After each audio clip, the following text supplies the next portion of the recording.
नमस्कार दोस्तों, आज की कहानी है सास का बदला। शिवानी की सास को मरे 10 दिन भी नहीं हुए थे कि घर में आए दिन शिवानी अपनी सहेलियों और मम्मी जी के साथ मिलकर पार्टी करती। आज भी देर रात तक खाने पीने की पार्टी चल रही। उसके बाद सारी सहेलियों के जाने के बाद शिवानी ने अपनी मम्मी से कहा, तुम यहीं हॉल में सो जाओ। कोकिला जी को नींद बहुत जोरों से आ रही थी। वह हॉल में न सोकर जो कमरा उसकी मरी हुई सास का बंद पड़ा था, उस अंधेरे कमरे में जाकर सो गई। आधी रात को कोकिला जी को ऐसा लगा जैसे कोई उनका बिस्तर हिला रहा है। फिर उन्हें लगा शायद उनका वहम हो सकता है। कुछ देर बाद उन्हें ऐसा लगा मानो उनका बिस्तर हवा में ऊपर की ओर उठ रहा है। तभी उनकी चीख निकल पड़ी। वे घबराकर उठ बैठी। कमरे में कोई नहीं था, लेकिन बिस्तर कौन उठा रहा है? उनकी आंखों में डर साफ झलक रहा था।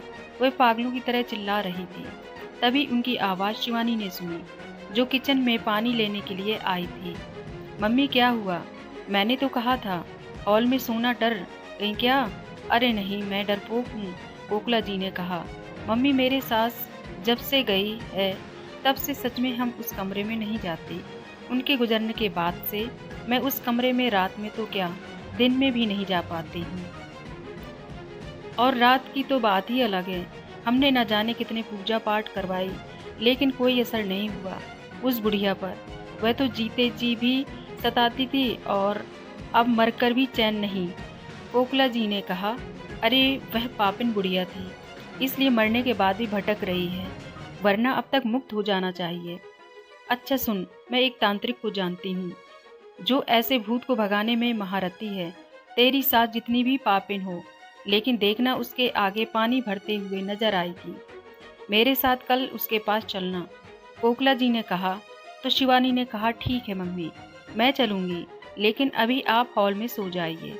उस कमरे में सोने की कोई ज़रूरत नहीं है, वरना कहीं वह आप पर भी हमला ना कर दे। कोकिला जी बोली, मुझ पर क्या हमला करेगी वह बुढ़िया? अरे तुझे याद नहीं है क्या, कैसे उसको दांतों तले चना चबवाया था? नानी याद आ गई थी। आज आने दे उसको। मैं भी सोचूंगी, किसी को भी डराना ही भूल जाएगी। शिवानी ने चौंक कर पूछा, तो क्या अभी आप उस कमरे में सोने जा रही हो? पूजा ने पूछा। तो कोकिला जी बोली, ना ना, अब तो मैं हॉल में ही सोऊंगी। कोकिला जी ने कहा। शिवानी ने गहरी सांस ली। रात ज़्यादा हो गई तो सभी लोग सो गए। अगली सुबह कोकिला जी जैसे ही नहा कर आई तो शिवानी ने कोकिला जी से पूछा, मम्मी बताओ आज आपके लिए नाश्ते में क्या बनाऊं? जो कहोगी वह बनाऊंगी। तभी कमरे से एक भयानक सी आवाज़ आई, अपनी माँ से क्या पूछ कर नाश्ता बना रही है? दे दे इसे भी बासी रोटी और नमक, जैसे तूने मुझे देती थी। देख, डाइनिंग टेबल पर रोटी नमक रखा है, अगर नहीं खाएगी तो बहुत मारूंगी, जा खिला।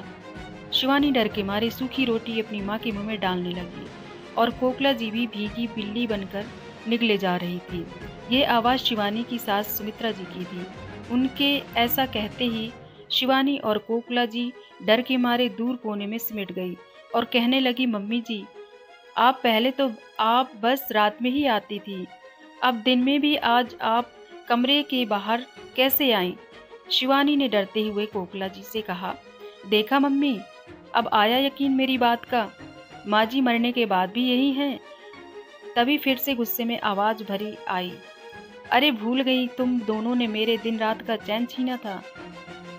तुम माँ बेटी ने, अब तो मेरी बारी हुई ना। अब तो मेरे पास 1000 गुना ताकत भी है।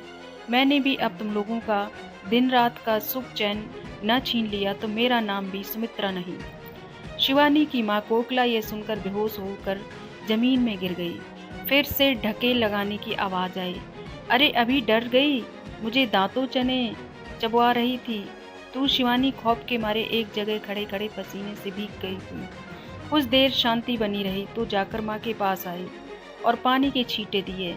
जब उन्हें होश आया तो उन्हें कुछ भी याद नहीं था, पर शिवानी को ये जानकर जैसे लकवा मार गया था। इसके आगे नेक्स्ट कहानी में। दोस्तों, कहानी अच्छी लगी हो तो चैनल को सब्सक्राइब करें तथा लाइक और शेयर करें। Thanks for watch.